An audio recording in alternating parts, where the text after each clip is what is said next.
Assalamualaikum warahmatullahi wabarakatuh. Alhamdulillahilladzi anzala ala abdihil kitab wa lam yaj'al lahu 'iwaja. Ashhadu an la ilaha illallah wahdahu la syarika lah wa ashhadu anna Muhammadan abduhu wa rasuluh.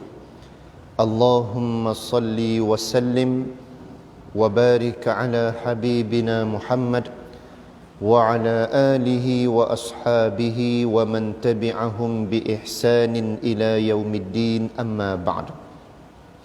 Yang berusaha pengurusi dan jawatan kuasa masjid, Al-Fadhil Imam dan Bilal yang bertugas, para pemimpin masyarakat, para asatizah, para pendidik dan seluruh ahli jemaah muslimin muslimat, hadirin dan hadirat yang saya kasihi dan saya hormati sekalian. Pertamanya, marilah sama-sama kita memanjatkan rasa puji dan syukur kehadrat Allah Subhanahu wa taala. Dengan petunjuk serta rahmat daripadanya, Allah memuliakan kita semua dengan nikmat iman dan Islam.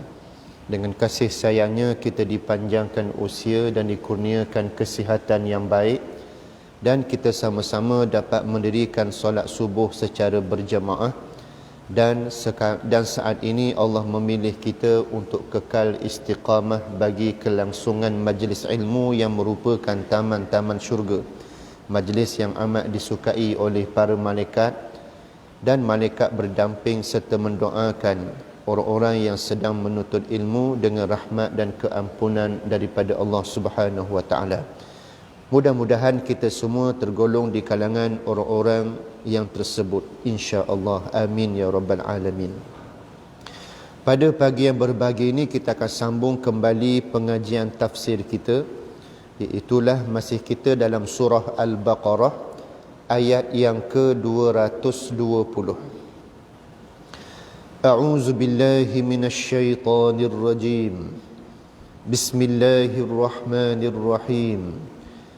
في الدنيا والآخرة ويسألونك عن اليتامى قل إصلاح لهم خير وإن تخالطوهم فإخوانكم والله يعلم المفسد من المصلح ولو شاء الله لأعنتكم إن الله عزيز حكيم ولا تنكحوا المشركات حتى يؤمن ولأمة مؤمنة خير من مشركة ولو أعجبتكم ولا تنكحوا المشركين حتى يؤمنوا ولعبد مؤمن خير من مشرك ولو أعجبكم أولئك يدعون إلى النار والله يدعو إلى الجنة والمغفرة بإذنه ويبين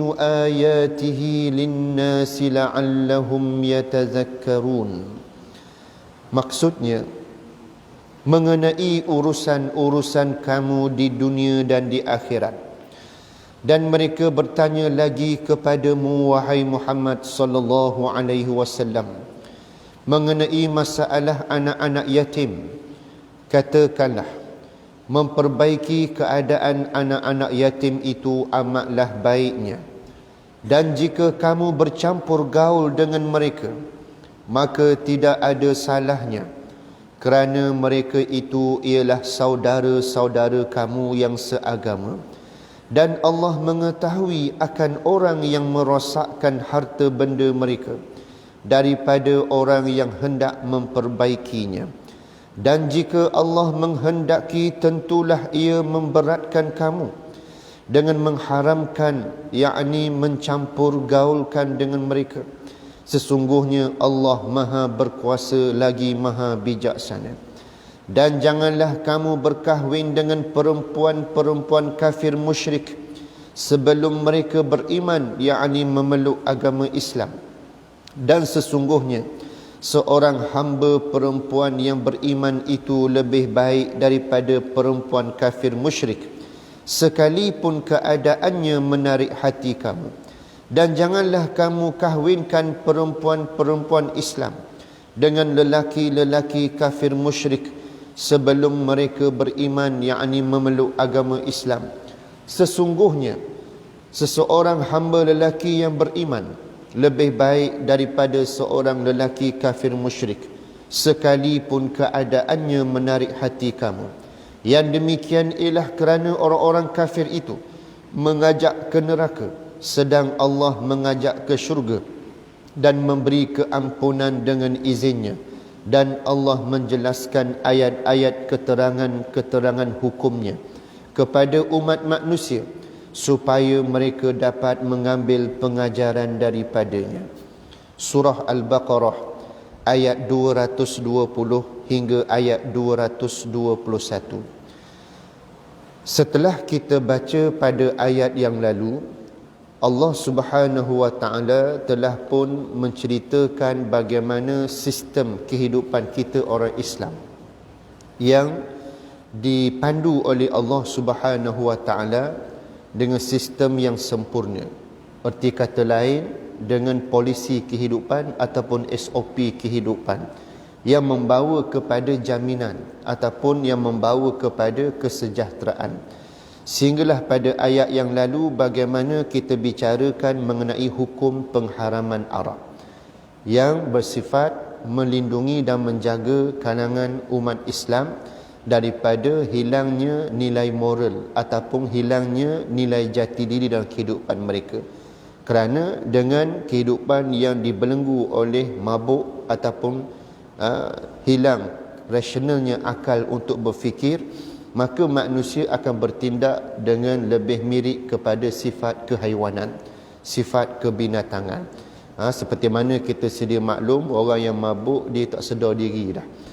Dia akan bersifat ganas dan tidak tahu apa yang mereka lakukan. Bahkan kata-kata pun, ungkapan pun yang boleh keluar daripada mulut mereka dengan ungkapan-ungkapan yang buruk dan keji dan sebagainya. Namun begitulah, apabila Islam telah tersemak dan bertapak dalam kehidupan orang-orang Islam, maka di sana dapat membantu dan menjaga serta memelihara. Sebagaimana yang telah kita huraikan pada ayat yang lalu, sehinggalah bangsa Arab yang dahulunya dilihat satu kelompok masyarakat yang tidak ada nilai, tetapi mereka mendapat tarikan dan perhatian kuasa besar dunia dan dunia yang ada pada saat zaman mereka, kegemilangan mereka dengan nikmat Islam, maka itulah yang menjadikan mereka kepada kedudukan yang hebat suatu ketika. Dipandu oleh Nabi SAW sehinggakan arak yang merupakan minuman tegar, minuman lazim dalam kehidupan mereka dapat ditinggalkan dengan begitu penuh keimanan. Macam ibarat dia satu minuman yang dah tepu dah menjadi amalan budaya, susah nak buang. Macam kita lah, amalan kita tepu dengan pemakanan nasi. Orang Melayu sinonim dengan nasi. Tak ada nasi, tak sedar, tak sedap hidup ataupun rasa tak lepas. Tak jumpa nasi sehari. Bahasa perut Melayu nak nasi juga. Kami jumpa roti saja sepanjang hari, jawab dia apa? Rasa kosong je perut, tak lepas hajat dak. Maka begitulah orang Arab zaman jahiliah dulu, arak ni macam minuman, macam air kosong. Satu benda minuman harian mereka. Namun bagaimana apabila Allah telah pun meletakkan satu sistem dengan cara pendekatan yang begitu memenuhi fitrah manusia. Kita dah bicarakan pada minggu lepas, pengharaman arak tidak secara drastik ataupun tidak secara tiba-tiba. Pengharaman arak itu berlaku secara berperingkat-peringkat. Itu SOP kehidupan yang Allah Ta'ala terapkan dalam menjaga dan melindungi kita umat Islam untuk mencapai kemuliaan di alam dunia ini, memenuhi unsur penciptaan kita ini sebagai sebaik-baik kejadian. Namun begitulah pada ayat 220 yang kita baca sebentar tadi pun masih berkait rapat dengan SOP kehidupan kita sebagai orang Islam yang beriman kepada Allah Subhanahu wa Ta'ala mengenai situasi kehidupan bergaul dan bermasyarakat dengan anak-anak yatim. Allah Ta'ala menyatakan pada ayat 220, fid dunya wal akhirah wa yas'alunaka 'anil yatama qul islahul lahum khair. Mengenai urusan-urusan kamu di dunia dan di akhirat, Allah Subhanahu wa taala telah menyediakan garis panduan yang sempurna, garis panduan yang jelas untuk memandu kehidupan kamu. Termasuklah di saat apabila para sahabat bertanya kepada Nabi sallallahu alaihi wasallam mengenai masalah anak yatim. Masalah macam mana? Iaitulah berkenaan dengan situasi para sahabat pada saat mereka ni ada yang menjaga dan memelihara anak yatim.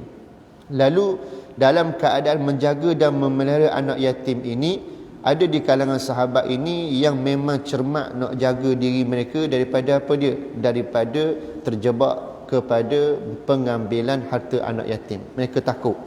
Kejujuran keimanan mereka dengan beriman dengan ayat-ayat Allah Subhanahu wa taala, dengan mencela orang-orang yang mengambil harta yang batil, termasuklah harta anak yatim, ataupun menindas anak yatim. Jadi mereka ni takut.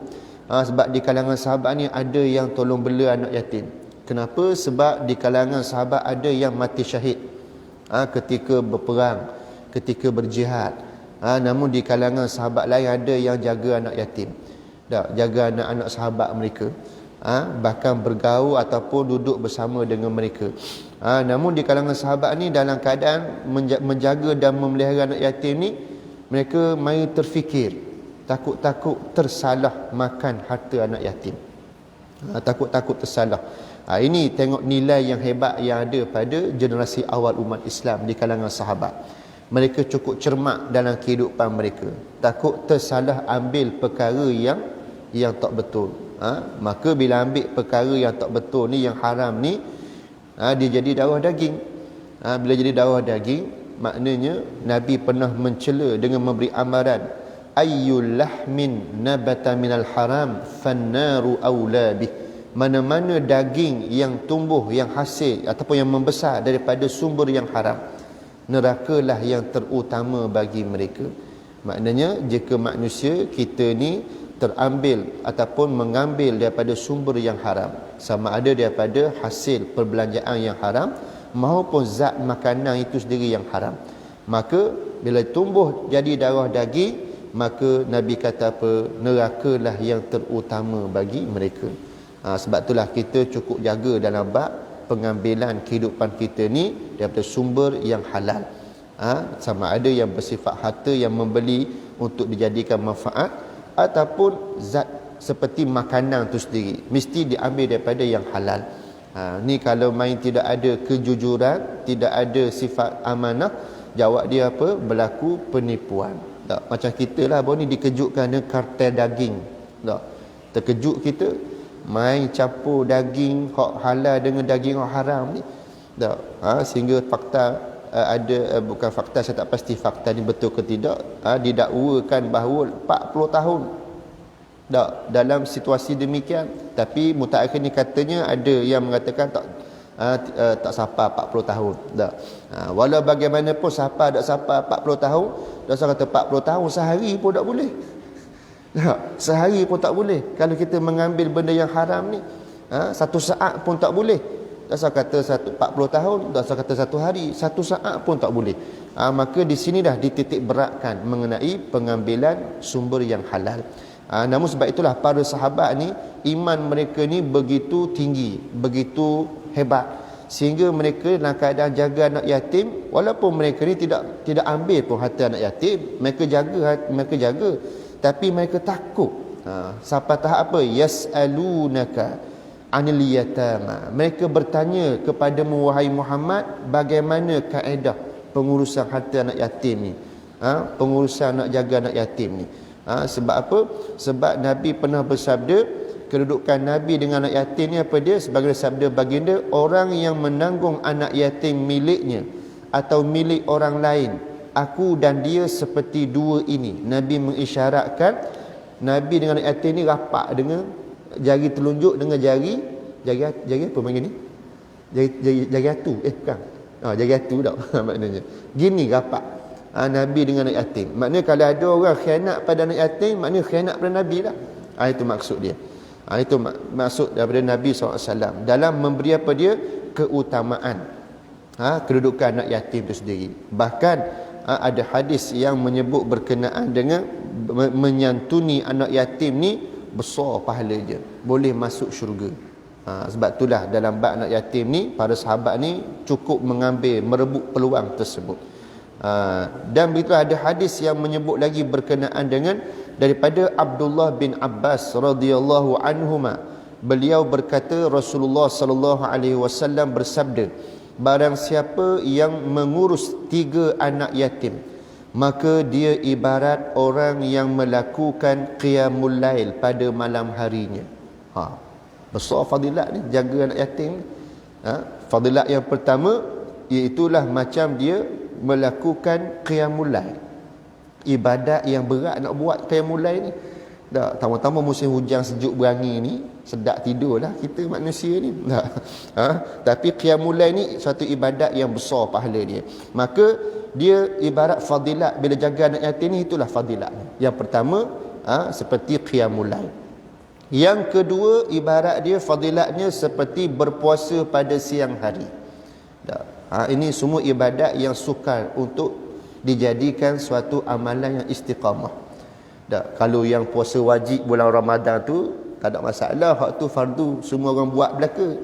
Puasa sunat ni cabaran, besar cabaran dia. Cuba tengok pada puasa 6 dah, raya dah.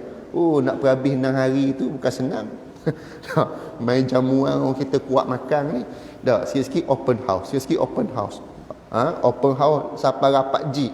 Habis syawal pun open house lagi. Model masyarakat kita ni. Suka je makan dah. Tapi nak perhabis ke puasa 6 tu cabaran. Kena balik dah habis 6 hari. 5 hari je lepas hari. Sebab apa? Open house punya pasal. Cabaran. Maknanya dalam melazimi berpuasa ni bukan perkara yang mudah. Sama juga puasa Isnin Khamis, puasa sunat, payah nak buat. Sebab itulah fadilat jaga anak yatim ni di samping pahala seperti qiyamul lail, juga pahala seperti berpuasa pada siang hari. Dan juga berangkat pagi dan petang hari dengan pedang terhunus di jalan Allah. Pahala yang ketiga, orang jaga anak yatim ni seperti pahala orang berjihad. Qiyamul lail, berpuasa dan berjihad.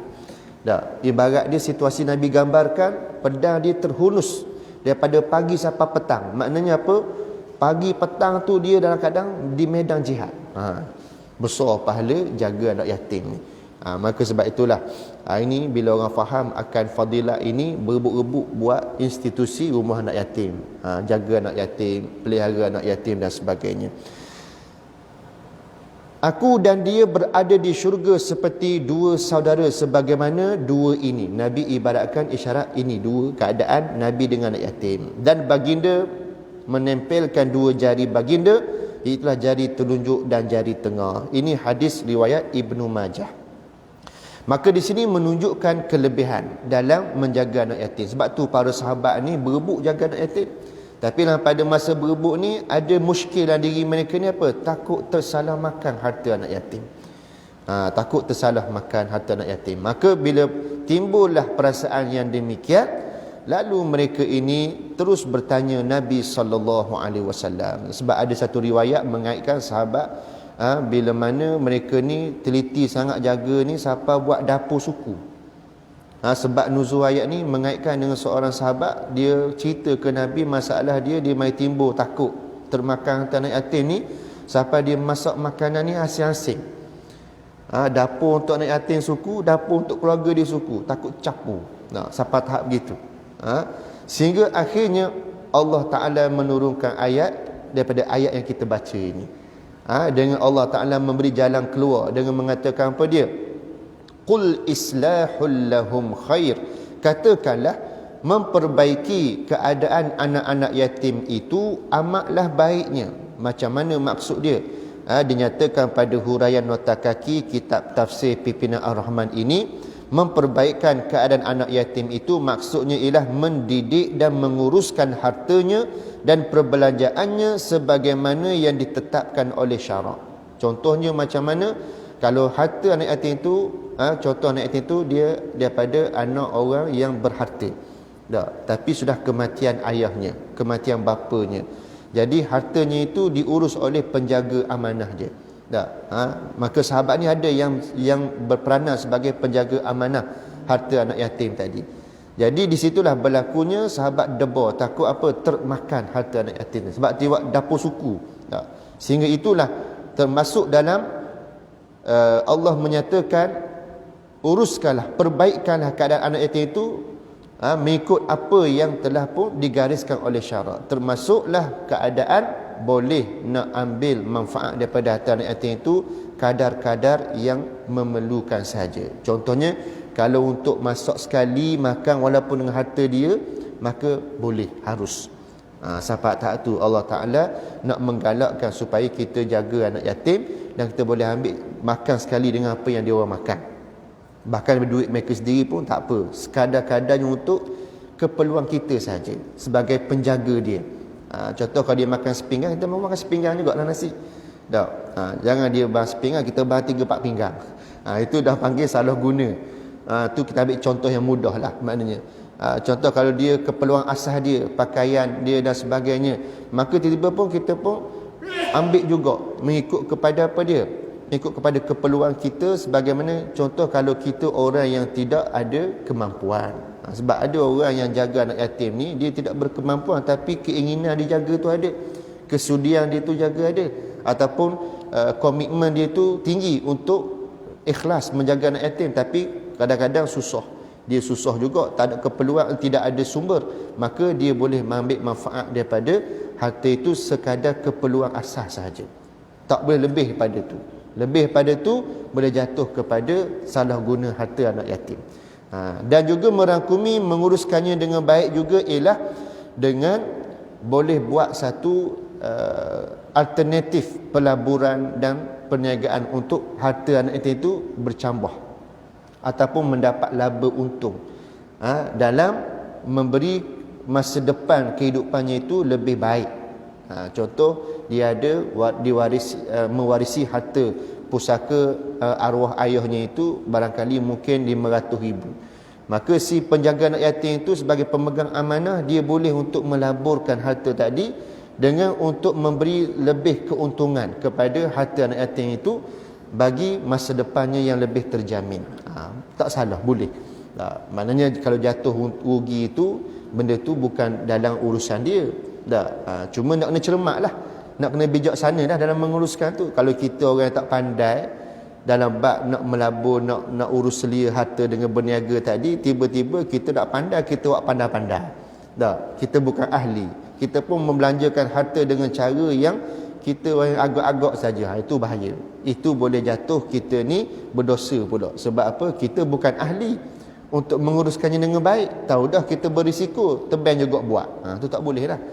Kecuali kita sebagai pemegang amanah harta anak yatim tadi, kita orang yang memang ada kepakaran dan memang kita ahli untuk boleh mengurus harta dengan memberi suatu pulangan yang lebih lumayan pada harta itu, maka itu adalah lebih baik. Itu maksud ayat tadi. Dan jika kamu bercampur gaul dengan mereka, maka tidak ada salahnya, kerana mereka itu ialah saudara-saudara kamu yang seagama.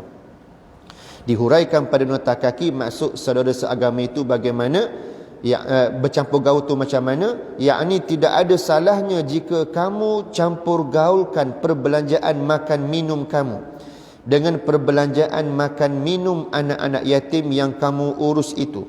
Demikian juga perniagaan kamu dengan perniagaan yang kamu jalankan dari harta anak-anak yatim itu, asalkan kamu jujur dan adil.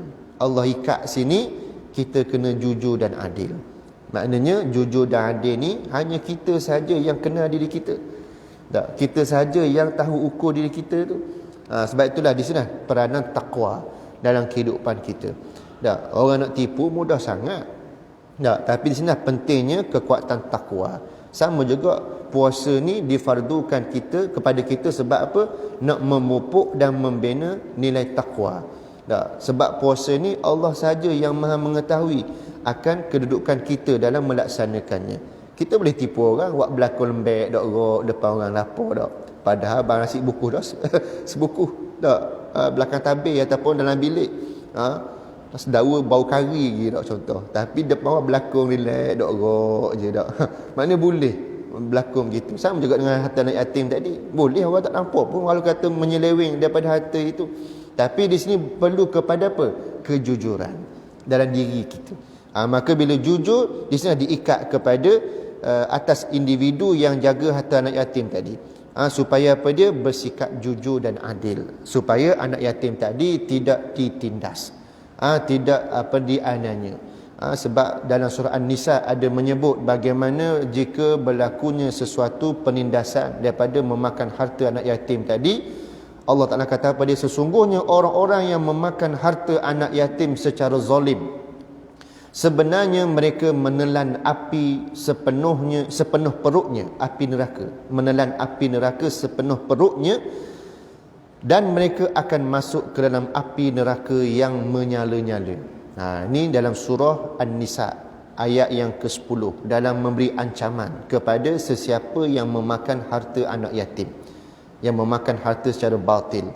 Maka sebab itulah Allah Ta'ala menitik beratkan akan kejujuran dan keluhuran orang-orang yang beriman untuk menjaga dan juga memelihara diri mereka daripada tersalah ambil makan harta yang batil. Dan juga firman Allah dalam surah Al-Isra ayat 34 yang bermaksud, dan janganlah kamu mendekati harta anak yatim kecuali dengan cara yang lebih baik bermanfaat sampailah dia dewasa. Sebab itulah dalam nak jaga harta anak yatim ni, dia ada kaedah dia. Dia ada dia punya syarat-syarat dia. Dalam masa yang sama, dalam keadaan kita sebagai penjaga amanah harta mereka ni, nak serah harta kepada anak yatim itu mesti dalam keadaan apa dia? Sudah tiba masa bila dia dah sampai umur balighnya ataupun dewasanya yang dikira ada sampai tahap rushd. Rushd ini sampai tahap cerdik, dia boleh mengurus harta dia. Selagi dia tidak mampu nak urus harta dia, maka wajib ke atas kita penjaga amanah harta dia ni untuk jaga sebaik-baiknya. Kadang-kadang besar panjang dah pun, tapi tak bijak sana menguruskan harta, tak boleh serah juga. Walaupun balik dah sekalipun dah.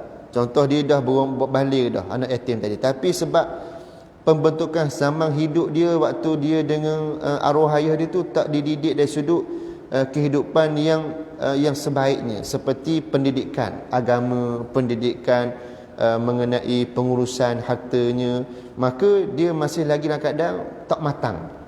Maka tak matang itu tak boleh serah lagi. Sehinggalah kita pastikan dia ni betul-betul matang dan bijaksana menguruskan harta, barulah kita boleh lepas amanah tadi untuk serah pada si mempunyai milik harta itu yang bergelar anak yatim tadi.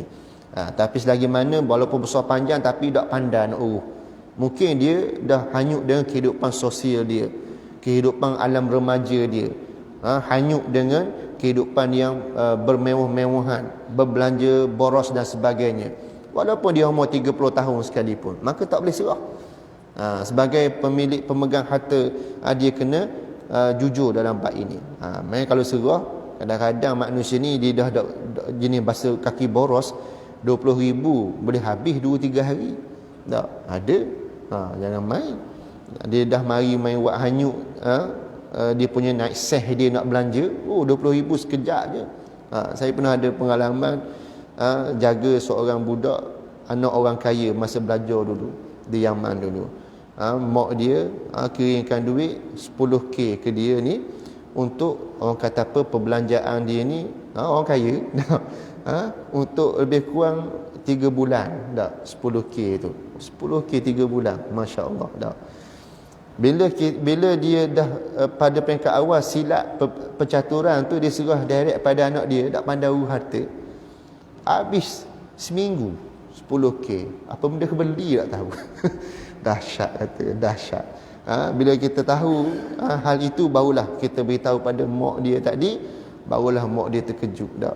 Akhirnya kita pula tukar jaga harta dia, tolong urus belajar dia dan sebagainya. Maknanya apa, nak beritahu walaupun besar panjang dah pun, bila dah hidup tu tak dibina, cara matang berbelanja, cara berhemah berbelanja, habis. Harta yang banyak sekelip mata je boleh habis. Maka sebab itulah Allah Subhanahu Wa Taala meletakkan suatu ukuran dan juga panduan di sini untuk menjamin kehidupan. Termasuklah mereka yang begitu ada keinginan nak dapat pahala dan fadilat menjaga harta anak yatim ini, maka jangan takut dan jangan bimbang, bergaul dengan mereka, makan minum bersama dengan mereka. Maka di sana ada garis panduan yang diizinkan oleh Allah ataupun yang disediakan oleh Allah Subhanahu Wa Taala. Wallahu ya'lamul mufsida minal muslih walau sya'allahu la'anatakum. Di samping boleh bercampur gaul dengan mereka, tidak ada kesalahannya, dan mereka itu ibarat saudara-saudara kamu, dan Allah mengetahui akan orang yang merosakkan harta benda mereka daripada orang yang hendak memperbaikinya. Di sini kaitannya kejujuran tadi. Kita jujur dengan diri kita. Kalau kita ada niat buruk, Allah Maha mengetahui. Kalau kita ada niat tak betul, Allah Maha mengetahui. Mungkin terlepas di atas dunia daripada pandangan mata manusia, tetapi dengan Allah tak terlepas. Maknanya hari akhirat kita akan dapat perhitungan yang seadilnya di sisi Allah Subhanahu Wa Taala. Sebab itulah adilnya Allah Taala ini, Allah Taala telah pun menceritakan sepenuhnya SOP kehidupan. Kalau ada juga tebang cari pasal, bukan salah Allah dah. Macam kita dah dinyatakan SOP. Tiba-tiba kita tak ikut SOP. Akhirnya apa? Bila kena tindakan, nak kata mana? Dia nak salah dah sebab maklumat sudah dimaklumkan. Itu maksud dia. Walau sya'allahu la'anatakum innallaha azizun hakim. Dan jika Allah menghendaki, tentulah dia memberatkan kamu dengan mengharamkan bercampur gaul dengan mereka. Sesungguhnya Allah Maha berkuasa lagi Maha bijaksana.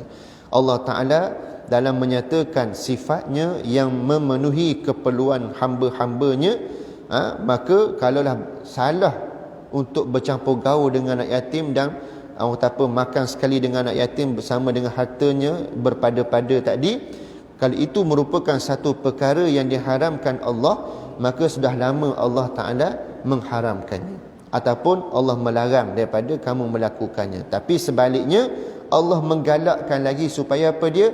Bercampur gaul dengan anak yatim tadi. Bahkan boleh mengambil sekadar yang memerlukan saja daripada harta mereka ini untuk dimanfaatkan bagi kelangsungan keperluan hidup, keperluan asas kehidupan. Itu dia. Dan Allah Maha berkuasa lagi Maha bijaksana. Ini satu polisi ataupun bimbingan dalam kita mengurus selia harta anak yatim dalam kehidupan kita sebagai seorang yang beriman kepada Allah Subhanahu Wa Taala.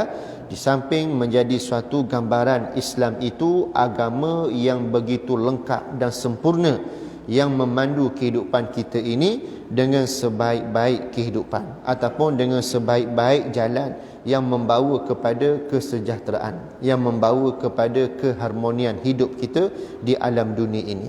Maka sebab itu apabila kita berpegang teguh dengan kalam Allah ataupun dengan wahyu Allah Ta'ala ini, ia memberi satu keuntungan yang besar kepada kita. Sebab itulah Nabi pernah bersabda, taraktu fikum amrayni lan tadillu ba'di ma in tamassaktum bihima kitaballahi wa sunnati.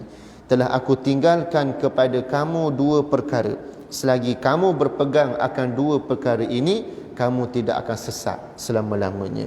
Bila kita ikut Quran, ikut hadis, kita tak akan sesat selama-lamanya. Ini jaminan daripada Nabi SAW. Tapi masalahnya kita tak percaya hak Nabi khabar tadi. Tak percaya macam mana? Ramai di kalangan orang Islam hari ini lupa pesanan Nabi tadi, lupa jaminan Nabi tadi. Sehingga orang Islam di akhir zaman pada hari ini ada yang telah melanggar sempadannya, yang melanggar batas-batasnya. Akhirnya kehidupan mereka menjurus kepada kehidupan yang sesat, sehingga mereka ini dalam keadaan melakukan kerosakan pula apabila meninggalkan petunjuk Al-Quran dan hadis dalam kehidupan mereka. Yang paling ketaranya, bila manusia meletakkan dunia sebagai suatu, orang kata apa, matlamat utama, akhirnya disitulah punca kepada rosak dan terhakisnya penghayatan mereka terhadap pesanan Nabi dan perintah Allah Subhanahu wa taala. Akhirnya jatuhlah diri mereka kepada kehinaan, hilangnya jati diri. Akhirnya mulalah lahirnya generasi umat Islam yang lemah penghayatan dengan apa dia, lebih kepada mengambil yang haram, meninggalkan yang halal, bahkan terperangkap dengan sesuatu yang membawa mereka kepada permusuhan, membawa mereka kepada perpecahan, membawa mereka kepada hilang jati diri. Akhirnya musuh-musuh Allah tengok orang Islam ni lemah dan mudah diperalatkan dan jadi kuda tunggangan mereka. Maka sebab itulah kita ambil pedoman daripada ayat ini untuk membina kekuatan jati diri kita sebagai orang Islam yang beriman kepada Allah Subhanahu wa taala. Dan saya mengitulah rasa sedang seayat je kot pagi ni, sebab kalau masuk ayat ni yang kedua ni panjang pula dia punya huraian berkenaan dengan munakahat, pernikahan dengan wanita musyrik ataupun dengan lelaki musyrik. Dia perlu kepada masa yang panjang untuk huraiannya. Kalau kita ambil sambung juga takut gopoh nanti. Sebab ni pun dah 7 suku dah ni. Memandangkan mungkin masing-masing ada urusan pada pagi ni. Paling tidak kita ambil berkat pahala pagi ni dengan satu ayat, tafsiran ayat. Mudah-mudahan kita semua dirahmati Allah dan juga mendapat keampunan di sisi Allah Subhanahu wa taala, insya-Allah. Maka itu sekadarnya daripada saya, yang baik itu datang daripada Allah, yang kurang atas kelemahan diri saya. Aqulu qauli hadza wa astaghfirullahal azim li wa lakum. Bismillahirrahmanirrahim. Alhamdulillahi rabbil alamin, hamdan yuwafi ni'amahu wa yukafi'u mazidah. Ya Rabbana lakal hamdu kama yanbaghi li jalali wajhika wa azimi sultanik.